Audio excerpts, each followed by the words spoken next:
Hello, my name is Chris Williams. I'm coming to you live from downtown Green Bay, the site of Urban Hub, which is the site of a Global Game Jam 2022. Take some audio.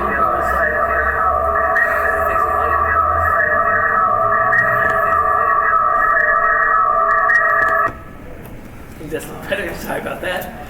But yes, alongside me is who? I'm Juli Case. I teach at the University of Wisconsin Green Bay. Dr. Williams and I are both in the creative writing department. We teach creative writing, game writing, literature. I focus mainly on fiction, and you're mainly a poet. Yeah. So this channel you're watching us on is actually the official channel for the Center for Games and Interactive Media here at UWGB. And we're happy to be a co-sponsor of the Global Game Jam site here at Green Bay this year. So what we're going to do here for the next, however minutes this takes, is talk to some of our dev teams here. We have people who are working on all kinds of projects here, including Dr. Case and myself. So I thought we'd start by talking a bit about what you're working on. Sure. So yeah, lay it on us. So the theme for Global Game Jam this year, if you're not aware of it, is duality. So that means that on Friday when the theme was released, we all had to think about games we could make that would focus on that theme. So when I was thinking about that theme, I was thinking as a storyteller about the stories we sometimes tell ourselves that maybe aren't true, or that it's really easy to see things in one way, when actually it's completely reasonable to see them from the other way too. So my game is called Moon World, and it's making it on Bitsy because I wanted to learn how Bitsy works, which has been a challenge, but also a lot of fun. But the basic story is that this character has been exiled to the moon, and they're pretty upset about it. And I probably will not be anywhere close to finishing this game, but the idea is that by the end of the game, the moon has become kind of a home, and the world is more like the moon. It's distant and feels not necessarily true to who they are as a person and what they're looking for. So. Yeah, so with that, I think we think about here, obviously this is all predicated on a theme. So how do you think duality is manifesting that way? You mentioned the moon, so how else do you think duality is working in your game?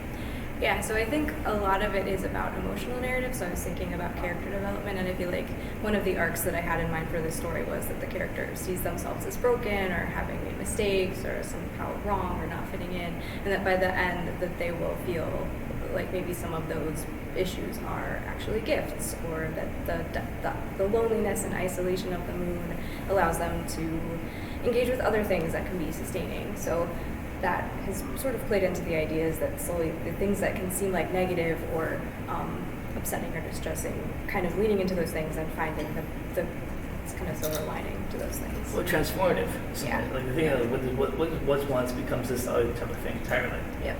So you mentioned you're doing some Bitsy, which is a challenge. Can you highlight specific challenges that you've encountered so far? Yep. So I have never used Bitsy before. It's kind of a retro style, so everything is in a grid of 16 by 16, or 128 pixels.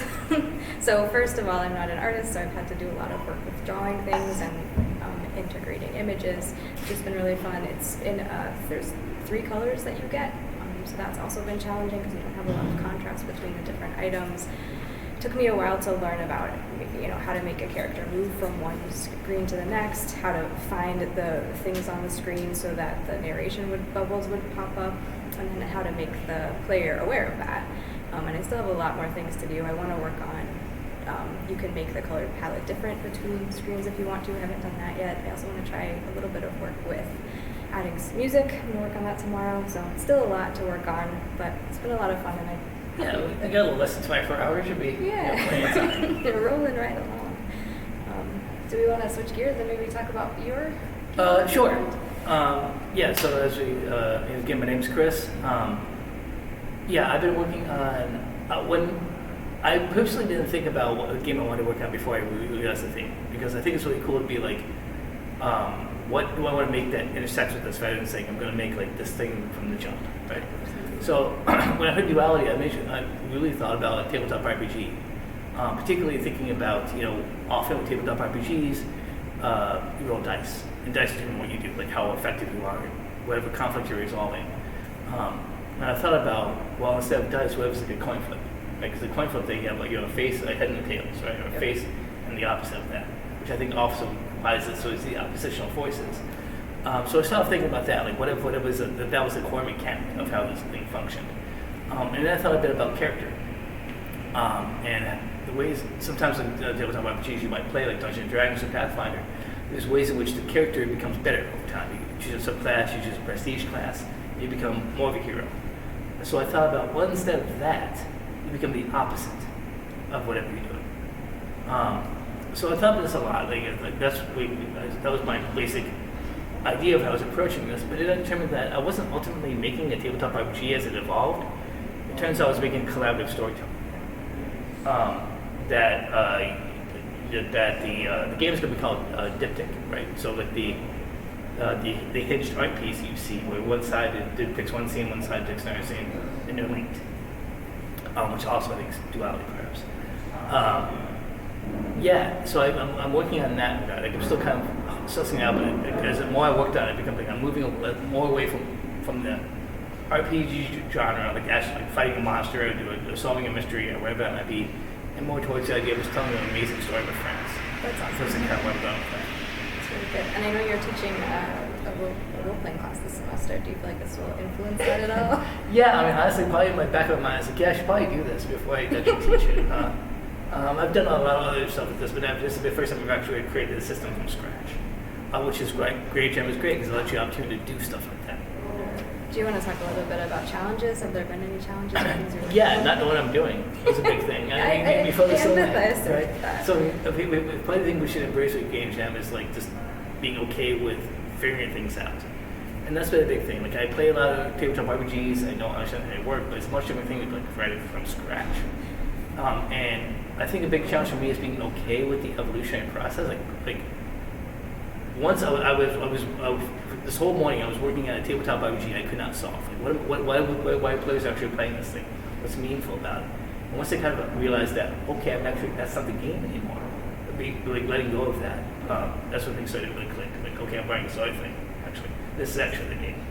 Yeah, that makes sense. It's interesting. I feel like with Bitsy too, since I was learning the platform, I didn't really have a sense of how to make the platform work for me for the goals that I have, and so that's been a process too. And I feel like you can track through my game, the learning curve. It's like the later scenes I have it sort of mapped out, so you make sense where you're going and why you're going there. Yeah. But in the first scene, there's the moon and there's like a little target, and I guess you just go there because that makes perfect sense that there would be a target on the moon. But I think also like discovering too, like as you look through your game, like especially mine, the scope is important. Like all the advice we saw in the keynotes, like start small, which makes a lot of sense. But also like for me, like I'm thinking about, okay, I'm just gonna put that as a placeholder. I know it's something I gotta get to later. Yep. But like it's cool to see like it helps you triage is the wrong word, but it helps you figure out what you need to get done for this thing to be functional. And like something to present, right? In like less than 24 hours. And what can like maybe be stuff to add later. Definitely. It is a project that has promise. And I think as someone who tends to be a perfectionist, it's nice to just have to be like, oh, too bad, it's not going to be perfect. This is it. Well. Yeah. Well, I might slip out so you can chat with Kris Purzycki. Yeah, we'll have people coming in and out throughout this whole thing. But it's great to talk with you about your game. Julie back soon. But next up we have Kris Purzycki, who's joining us very shortly here. Very shortly. So Kris, tell us about yourself. My name is Kris Purzycki. I am a recent hire over at UW Green Bay. I just found out I'm a card-carrying member of Center for Games and Interactive Media right now, which is fantastic. As soon as you design the card, you might be surprised. I mean, my background is in graphic design, so anyway. I am coming off of mostly sleepless last 24 hours. Ben, who we'll talk to in a second, and I sort of put this together, and the Game Jam, this site. Ben's done it for many years. I just kind of came in and said, hey, can I help? And so here we are. Yeah, tell us a bit about your working on, because all three of us, you, Julie, and myself, are working on separate games. So what have you been focusing on? Yeah, so one of the reasons I like these Game Jams is, for me, I don't have a whole lot of time to work on any sort of projects like this, and so it's nice to have this excuse to pick up something that maybe I've done before and want to just reinforce something. So I'm doing also, like Julie, I'm also doing a game in Bitsy, I like the engine. I like that it's browser based, so it's not like a big ordeal. And so for me, it's more like, playing with this theme of duality, using the mechanics of Bitsy to extend that. Like, how do we make these mechanics embody this sort of binary either or type situation? So what I like about Bitsy aesthetically, it's it's all contrast. It's basically a 3-color palette, but also it's hard to get more sophisticated than your simple if-then-else statements. So you can have a little bit of that, and otherwise it's just a matter of, okay, so how do I build all this with like limited animation, lots of constraints? Will I be finished? I'm not sure. I mean, it's becoming like the animation. It's in space as well, so there's lots of animation. And, I mean, you showed me something of a black hole. Like you're trying to animate a black hole. Right? Yeah, and like so trying to simulate I just kind of gave up perfectionism and trying to like get the whole like bending and the physics of it, because it's ridiculous. Right. But and then you do have to kind of settle's not the right word, but you do have to be content with what you can do within those constraints. Like you said, constraints are important. Like that's probably what this is. Like we have to spend our time to do this. So what are we going to do in this time? Yeah. Which I think is going to be freeing in some ways. Like those who may have perfectionist tendencies, like you can't do that. Yeah. Right. So you mentioned some challenges here. Is there a specific one that kind of sticks out in your mind that you've had to or new knowledge that you've kind of discovered through this process so far? Yeah, actually, it was Juli that came up with showed the how to turn an image into pixels. What was the Pixie? I think it was another little app on there on Itch, and it was great because I was struggling with that black hole and I was dreading I had drawn it and I had erased it and started over again. So I cheated and brought the image in, and it was a perfect image for this because it shows the bands, and it's like, all right, I'll live with it. It's fine. And now I'm just kind of going in frame by pixel by pixel and animating it so that it has this sort of bend to it. So that's about it. Nice. Yeah, it's been fun. Well, I want to get out for a second here, but I want to invite the co-site organizer, Ben Geisley, to talk to you about what he's been working on. So, yeah, sure. Hey, so what are we doing? Long time no see. A long time no see. Yeah, it's been.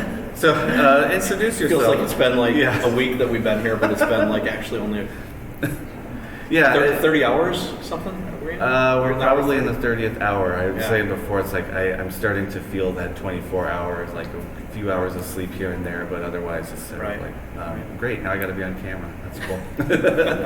It's all good. So tell us about yourself, or tell... I'm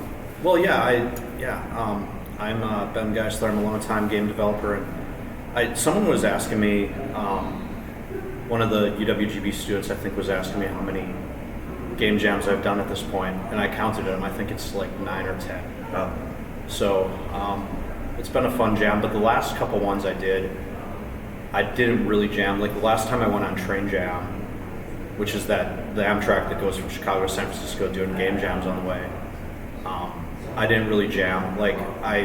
There was a game we were showing at GDC, and I was working on that the whole time, but I had students from GV that I was kind of mentoring along the way. So this is kind of fun to be able to actually jam. So it's been good. It's been a really good jam so far. Yeah, y'all have been plowing away in there since the first couple hours. I mean, we got an ambitious concept, which is probably a little bit of a mistake, but I think it'll be okay. We can cut. So we're making an FMV game, full motion video. So we shot today at 9:30 in the morning. We had one of the other jammers, Logan. He was a theater major for a while in college, and so his friend is still in theater. He's a really great actor, so we were lucky to get them to come and we shot the footage from 9:30 to 12, and it's all cut now and edited in post production and stuff in Premiere. Very cool.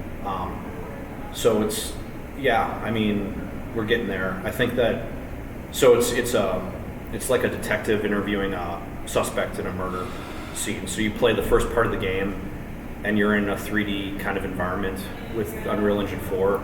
We got a lot of really cool assets from the asset store. Most of them for free. Some of them we paid a few bucks for, which no big deal, you know. I mean, it's a jam, so none of us are artists. We've got 2 programmers, a writer from a current UWGB student writer, and then Tanya's doing like the UI art. So we're not really, and she's more of like a production person anyway, so we're not really artists. So we had to grab the assets, and we got a really cool old house, put in some interactions so that you can move around it, like with WASD type controls, and you pick up evidence that you get to ask in the interview. The interview is going to be like, it's going to proceed in a different order depending on the evidence you pick. Okay. And then so that's what we're working on now. This is like the UI for like if you pick up a busted lamp and then you decide you don't want to take the busted lamp with you to the detective station or the police station, then you have to drop it. So like just simple stuff that, but it'll take a bit to get the UI in because UE4 is kind of a beast. So you have like an inventory? So you have an inventory of like, you can take 5 items with you out of, okay. There's going to be like 12 items or so, and this is the part where I think if we have to scope, we'll like just have less items or something. Cool. You know, maybe we'll end up with 3 instead of 5. I don't know, but we'll see how far we can get tonight. Like I spent all night here last night, so I'm not doing that again. I mean, it was fun, but I can't do 2 nights in a row. And as Obi-Wan says, I'm getting too old for this kind of thing. You know, it's time to let the new generation come and spend the all-nighters 2 nights in a row, you know. Yeah. Thanks for reminding me it's my turn. Oh yeah, it's your turn to do the all-nighter, right? I'm looking forward to it. No, it'll be fun. Oh, I mean, they've got some nice, comfy couches. Was it? That's where Shane slept, and then I think Daniel from the cat team slept over there, and then I just took some cushions and slept in the team room where we are. Yeah, he had the whole sleeping bag and everything. Yeah, he had. Shane was ready to roll. Yeah. He's done like a few by this point, 3 or 4, I think, because he went with me on Train Jam. Oh, cool. And then he did, when he was a student here, he did 1 with us. Mm-hmm. And then I think he did 2 with us, so this is probably his 3rd or 4th. Any surprises at this jam for you? From what, like compared to other jams? I think it's cool that we've got a good number of people. Like the last jam we did in 2019 was, I think we only had like under 10. Like we had 7, 8 people maybe. And we did do one in like 2018 where we had like about 17 or 18. But we got a good amount, we got a great turnout. Yeah. I mean, some people, a few people didn't show up, but I think it'll be even stronger next year. We'll probably have even more. So that was a big surprise, like just how many people were willing to kind of put their weekend aside and come and jam with us. So that's the biggest surprise. I mean, for us, a lot of it, that weekend tends to lie right in that first week of school. So right. It's kind of nice to be able to have this right before the semester starts. I suppose it would be hard if it was like between week 1 and 2, then trying to like take a whole weekend just to do it. Oh yeah.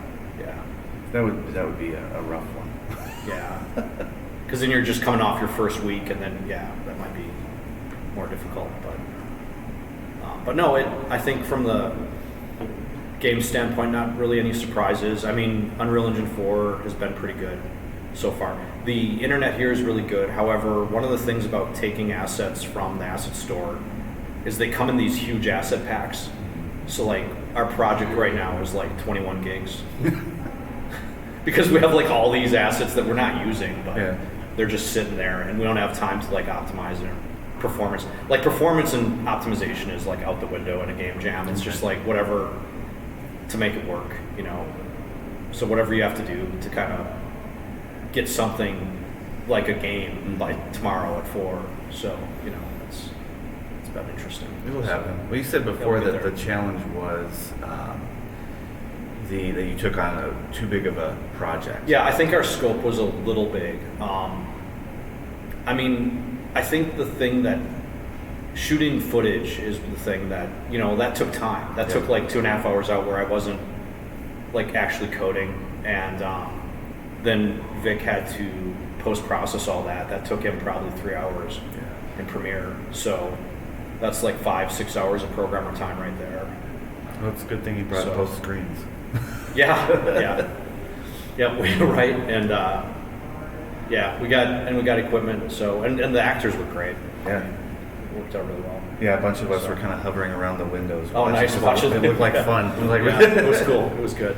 No, I'm glad we did. I've never made an FMV game, so this is my chance to like try to do stuff that I've never actually done or shipped before. Like that's how I approach a game jam. It's more of like things I probably will never get to do, or I've always wanted to do, or whatever. Like I wouldn't want to do like a third-person action game. Okay, I've done too many of those. It's so like it's more like something unique, and not many people do FMV type video games anymore. So no, I can't remember the last one. Yeah, I mean, I had played Erica and I really liked it, but there was people have been telling me about some Her, I think it's called, or About Her or something. I forget the name of it, but a lot of people have been telling me like as the jam goes on about games they've played their FMVs and cool. They're cool, but yeah, so it's been fun. Which is part of the fun of this is just getting to talk to people about games they've played and helps impact you as a creator, I think. So. Well, yeah, especially when you're like trying to figure out what kind of game you're going to play. You look for some inspiration, right? And even with something like Bitsy, it's like, okay, I hadn't realized that so many games have been made and so many. And now they have a 3D version of Bitsy or something, I guess. So that's wild. Yeah, 3D. That's cool. Capacity to add sound, which is marvelous. So you see how they're extending it, and you want to I want to do something that and then gives they me an add excuse. it on. And it's really cool. Well, cool. Well, thanks for taking time. Good talking to you. Yeah. Let you get back to it. Yeah, glad you guys are doing some interviews. This is cool. Yeah, cool. Thank you so much. Good idea. Yeah. Poor transition. Yeah, I was kind of walking right across the well, it's fine. Hello again. So I'm Juli Case, and here I am with Cass MacArthur, who's going to talk a little bit about the game that they've been working on. First, Cass, will you tell us a little bit about yourself? Hi, my name's Cassidy. I am a current senior at UWGB. I'm a writing major, and I also dabble in things like, art, theater, kind of a whole 9 yards. So this was really a great opportunity for me to come in and just kind of make a game and have fun. That's awesome. Can you tell us a little bit about the game that you're working on, and then also kind of how it fits with the theme of duality? Yeah, it's a pretty kind of small-scale game, but it's called Night Mirror, and I'm making it in Bitsy. And basically, the kind of idea that I wanted to go for was a conflict between like man and nature. Because kind of the premise of it is there's a guy and he's being haunted by the ghost of this stag that he killed. So it's just kind of that clashing of man versus nature, and also just man versus self and like versus his own memory, that kind of thing. That sounds really interesting. I like that. And so I know that you said you were working with Bitsy. Can you talk a little bit about how that's going? It's going well. It's definitely kind of complex because there's a lot of just very fine detail things when it comes to the art because you're plotting it pixel by pixel. But I honestly really like it because it's not necessarily tedious work, but it's definitely good work to keep your brain occupied while also really kind of paying attention to what you're doing.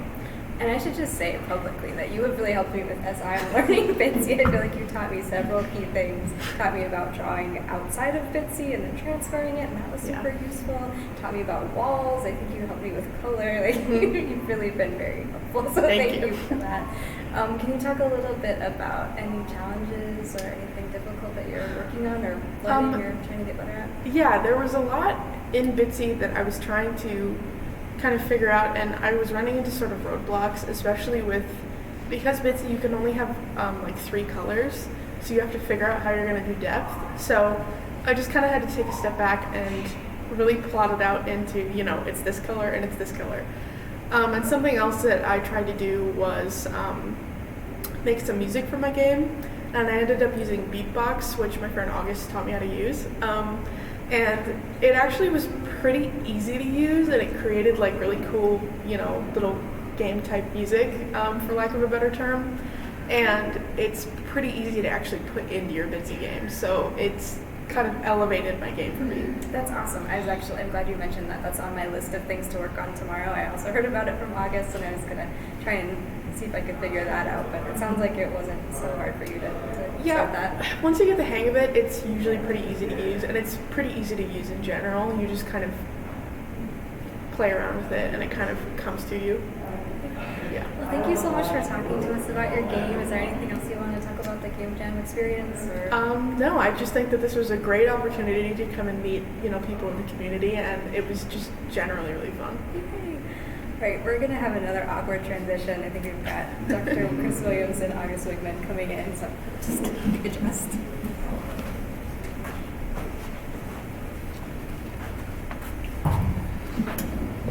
Hello. Hi. So August, obviously you've heard myth and legend of you, but tell us more about yourself, what you're doing here. So I am a recent graduate from UWGB with 2 English majors, one in writing and applied arts and one in creative writing. I focus mainly on poetry and games, so I'm here today to make a game. Yeah, I was a bit of shameless self-promotion here. Yeah. But how does the BFA in your game just kind of intersect, you think?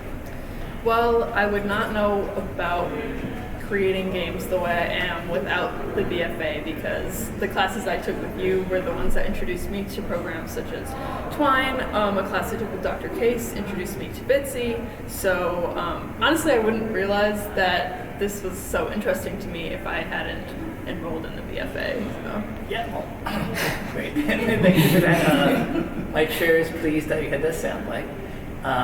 But yeah, tell us what you're making right now. Okay, so I'm working with Indigo, my friend, who's also in the VFA, and we're making a Bitsy game, so it's pixel, and we're focusing on the juxtaposition of past and future. So we're making this game where you start out as a character in a city, and then very quickly you transition to a character in the same exact place, but with a different color palette and deterioration of the buildings that you had just seen.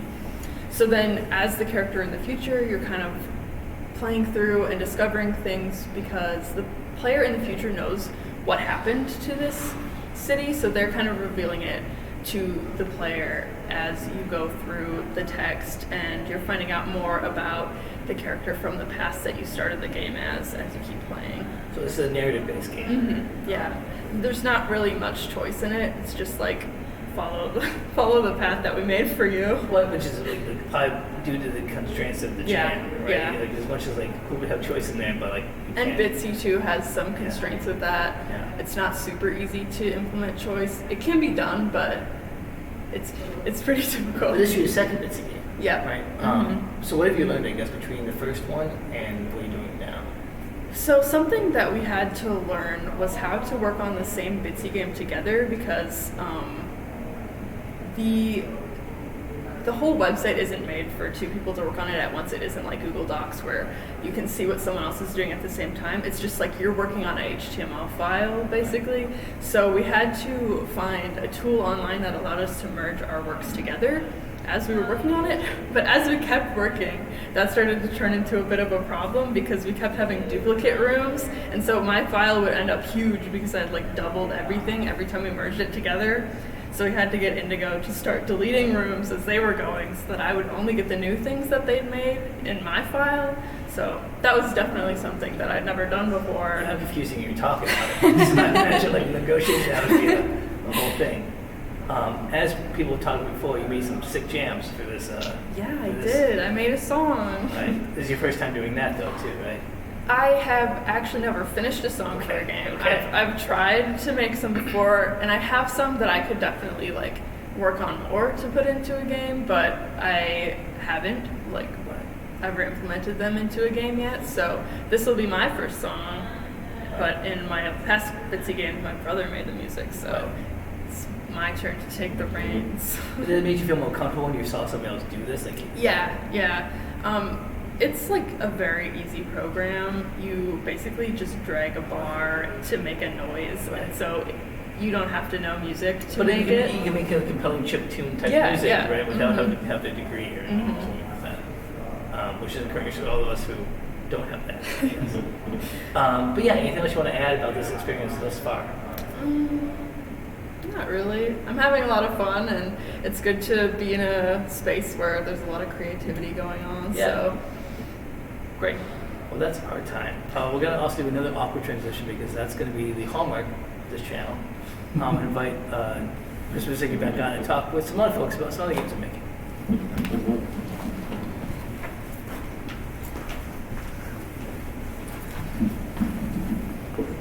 How you doing? I'm doing well.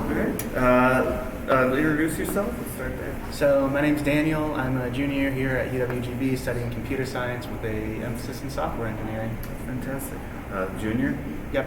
How's it going so far? Oh, pretty fun actually. I really enjoyed last semester. Nice. So tell us a little bit about the game y'all are working on. All right. So our game is a game where the theme kind of is wrapped into the idea that the game is co-op. It's two separate people playing the game. One of them is actually in front of the screen, and the other person has a map. And they're not allowed to look at the screen, and the person playing the game is not allowed to look at the map. So they have to work together to figure out where they are and how to accomplish things when they need to, when they don't know each other's situation. So it's a game about communication and then henceforth duality. Oh, very cool. So you have a physical map, like off? Yes, screen? I don't know if we have a copy of it back there, but I was looking at rough drafts of the physical map.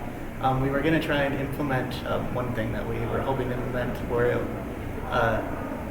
printing it right out of Unity, like having Unity connect to the printer and just selecting it and printing it right then and there inside the game. Oh, very cool. Is that so? Have you been able to do that? Or? No, Okay. that part's still in the proof of concept phase. Nice. And so, in addition to that challenge, any other challenges that you've run across? Quite a few. So our game is being made in Unity, and me and Sean are working on it. We're the two programmers, and we're working on it through GitHub. Okay. And there's been a lot of like merging issues, and like a ton of different things get lost or deleted when we're pushing our builds with each other. We're both working on separate things like all the time, and so like when it's like, oh, I should probably post what I've worked so that Sean can see what I've made. It's like, oh no, I don't want to break anything. And that's a challenge because there's been 5 of you in the group, right? Yes, there has been. And I have to say that what's really commendable is that y'all have been here since the first hour and you're still plugging away. Oh yeah, no, it's so much. This is just so much fun to me. I can't believe I've never done one of these before. This Really? is my first game jam, and I've been having an absolute blast just programming away. Great. So I take it you'd be up for another one if we do one soon? Yeah, probably not tomorrow though. No, we'll be finishing this one tomorrow. Exactly. So, well, cool. We'll look forward to your project.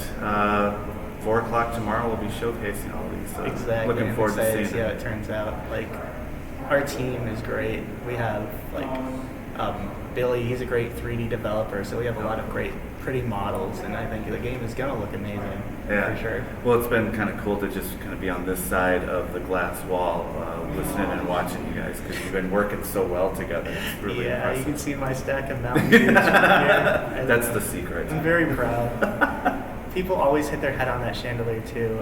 I hope you know that. Is it okay? Good to know. I won't go in there. Yeah. Anything else you'd like to add about the experience? Honestly, it's like, I don't know, just bring your own skill set. Like, not everybody on your team needed to program. People just kind of help out where they can and where they're comfortable helping out. So I'd recommend that if anybody was trying to get into a game jam, it's like, don't go into it thinking about what you don't know. Think about it in a sense of what you can bring to the table and how you can make a great game. That's awesome. Well, thank you very much. Yeah. Thanks for taking time out to speak with us. Thanks for having me. Take care. I'm not going to make an awkward transition this time. I'd like to welcome Dr. Juli Case again. We're going to talk with This is April Bubb. Here to April. talk with us. Thanks, Nice to Kris. meet you. That was a little less awkward. That was great. So smooth. And so as Kris Purzycki just said, we're here with April Bubb, who I'm so excited to talk to. April, before we hear about your game, can you just tell us a little bit about yourself? Yeah, so I am currently a student. I'm a junior at UWGB. So I'm going for writing and information sciences with a game studies emphasis. I've always been interested in just story design for video games in general. I got into video game design from Tomb Raider 2013, surprisingly. A lot of people don't say that, but that's my inspiration. And just seeing the story brought me into like the video game realm in general. I've always loved writing for as long as I can remember, and that just brought me an extra thing I can use my writing for, which is really cool, I guess. So what was it about that game in particular that drew you in? Probably the strong female lead is the biggest thing. Like, to have Lara Croft is like that huge inspiration, and to have that in an adventure game, just, I've always loved the mythology too, and having that background is the best. It's just my inspiration for a lot of stuff, so. And I know from working with you that you are thinking of going into the game industry eventually. Do you have a sense of what you're hoping to do or what you'd love to do if you were able to? No clue. All I know is that I really love the horror suspense side of games. So if I can like write something along those lines, I don't care about the studio I work for. I could even be like the smallest studio out there. As long as I can do video game design is just the best part for me. So that's awesome. All right, well, maybe we'll transition then, and you can tell us a little bit about what you are working on for Global Game Jam 2022, and also kind of how it fits with the theme of duality. Yeah, for sure. So my idea for this like game jam was to make a game about justice versus injustice. Because with duality, like, you can't have one without the other, but they're both very different things. So I wanted to study the difference between justice and injustice and see how that would work in a game setting and make the player figure out what their own versions of justice and injustice are. So I wanted to have that kind of like interaction and have like a self-reflection for the player and think about what's the duality of good and evil in your own mind. So how does that play into your game? So what are the specifics?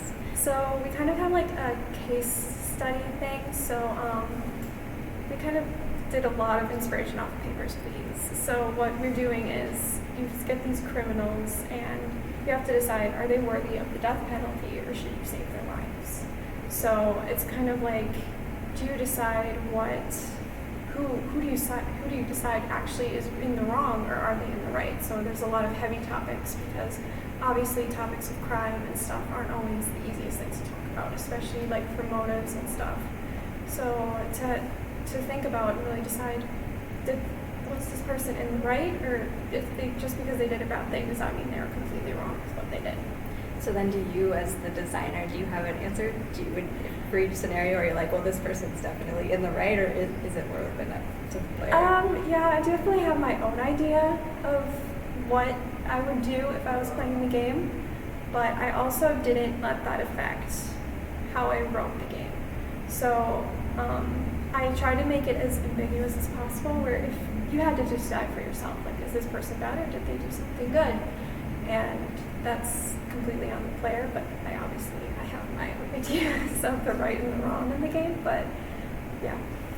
And then do I remember right that you're using Twine for the game? I was originally going to use Twine, and then I am collaborating with an actual programmer as well, and I don't even remember the exact programming system, but it does use a lot of 2D like pixel art for it, and I love the idea of Twine and having that, but also I think just visuals just add so much to it. It's not something I could ever personally do, but to be able to collaborate with someone that has that strength, like, because I have the strength of writing and then he has the strength of programming, so when we combine that together, we can make a pretty good game just with the two of us. So that's awesome. Wow. Yeah. Thank you so much for talking about your game. Do you have any challenges or anything that you're learning or working on that you've been focusing on during this game jam? Yeah, I'm mostly a writer for like novels and short fiction stories. That's my main thing. But for doing video games, my partner's also had to like bring me back a little bit on what writing fits with video games. Like, how do you put writing that you would normally do for a novel, like how do you condense it and move it around so that it works in a video game setting? And that's been my biggest challenge, because I'm so used to just writing free and just having all of this like space to write, but you don't always get that with video games. Like, you still have the space to write, but you don't have as much space. And I'm also working on a lot of sound design for this, so that's something that's completely new to me. So that's something that I'm slowly trying to learn, and it hasn't been too difficult to learn, just moving things around, but it's been really interesting. Can you talk a little bit about what you've been doing with sound design? It's really interesting. I don't think I've talked to anyone about that yet. Yeah, so I've done a little bit of music. One of the other jammers here uses beatbox for one of their games, and I saw them put something in the Discord. I'm like, that would be interesting to implement. So I went in and I created like a little music thing for our game, and then I also went and found a lot of royalty-free sound effects, and I was like using an audio system to cut the audio and to like just add like different tone and different pitch to make it fit more towards our game. Wow, that's interesting. There's so much thought that goes into all of that, Yeah. all of that work.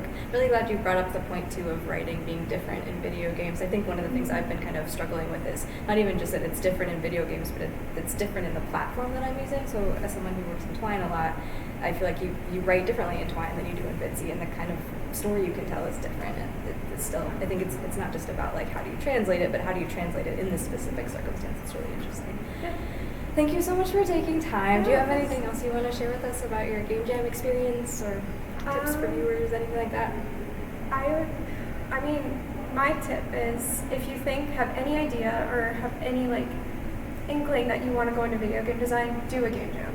Because I have known that I want to go into game design for a while now, but I haven't had the opportunity to actually do game design until now, and just working with other people on different projects has made me realize that I have never been happier doing anything for like actually working than I've been working on a game. So this has been like, yep, this is what you're going for. You should know that for sure now. So I'm like, okay, I know I'm in the right field for what I want to do. So now I just gotta get further in there. That's awesome. It's so really good to hear. I'm really glad. Thank you so much for taking time. I'm going to copy Kris Purzycki's approach. I will wait here while you step out, and we'll bring in Chris Williams. Thank you so much. Yeah, thank you. All right. Another skill we're learning is how to do this. Yes. Right. Chris Williams, I will now step away and bring in your next guest. Yeah, I'd like to welcome Logan, who's going to talk a bit about, some of the games we just talked about, right? So before we can talk about your skill sets and what you've been doing in Twine, who are you? What are you doing here? Godot. Right. Yes. No, sorry, I said Twine. Yes. Thank Yeah. you. What are you doing here? Where do you come from? So I graduated from UW Oshkosh with a mathematics degree a couple years ago, and now I work in West Bend, and I work there as a software developer for an insurance company. And about a year ago, a little less than a year ago, I started getting interested in video game development, and I bumped into Godot, and I just kind of really hit the ground running with it, was really fascinated by it, and I was like, maybe I could make games.